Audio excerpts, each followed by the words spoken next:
Assalamualaikum warahmatullahi wabarakatuh. Perkenalkan, nama saya Lutfia Syakurrohmah, NPM 1911080335, Prodi Bimbingan Konseling Pendidikan Islam, kelas BKPIE.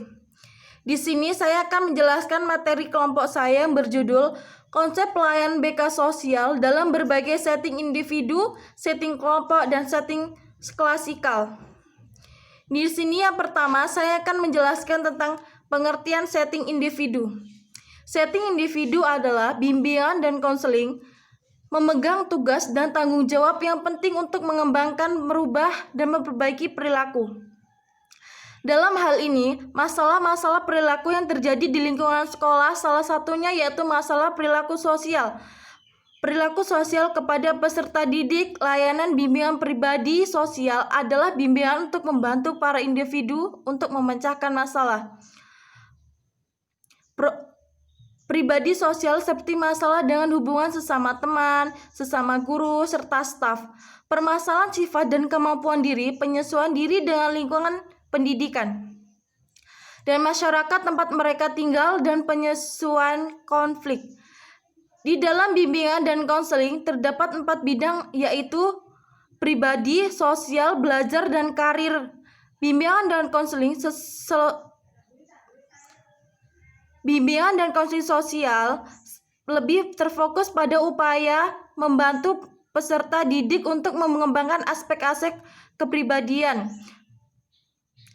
yang menyangkut pemahaman diri dan lingkungan sosial, kemampuan memecahkan masalah, konsep diri, kehidupan, emosi, dan identitas diri.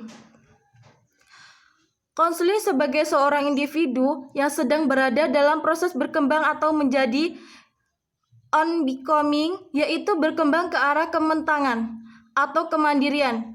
Untuk mencapai kematangan tersebut, konseling memerlukan bimbingan karena mereka masih kurang memiliki pemahaman atau wawasan tentang dirinya dan lingkungannya.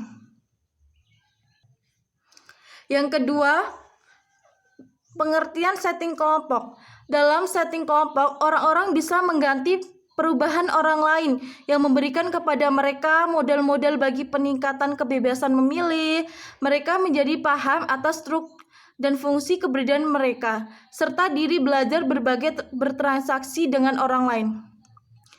Transaksi dalam kelompok kemungkinan para anggota mampu meningkatkan kesadaran baik tentang dirinya sendiri maupun tentang orang lain, dan karena bisa berfokus pada perubahan-perubahan dan putusan ulang akan mereka buat dalam kehidupan mereka.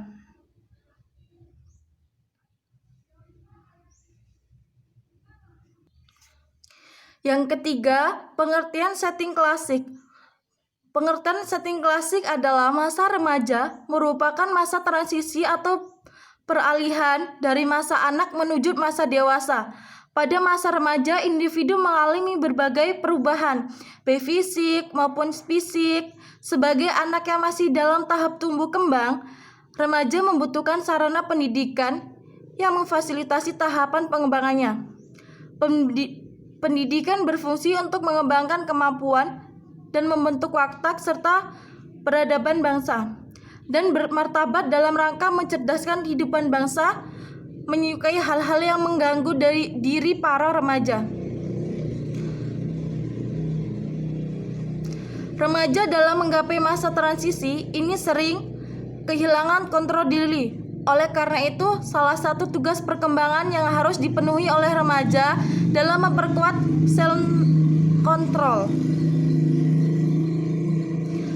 Bimbingan konseling merupakan cara efektif bagi guru pembimbing dan konseling atau konselor memberikan informasi atau orientasi kepada siswa tentang program layanan yang ada di sekolah, program pendidikan lanjutan keterampilan belajar. Selain itu, layanan klasik dapat digunakan sebagai layanan preventif.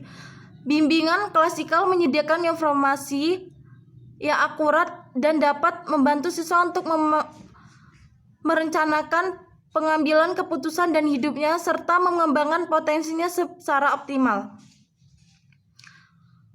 melalui layanan bimbingan klasik yang bersifat berkembang siswa dan dapat memahami diri dalam meningkatkan self control dalam kehidupan sehari-hari.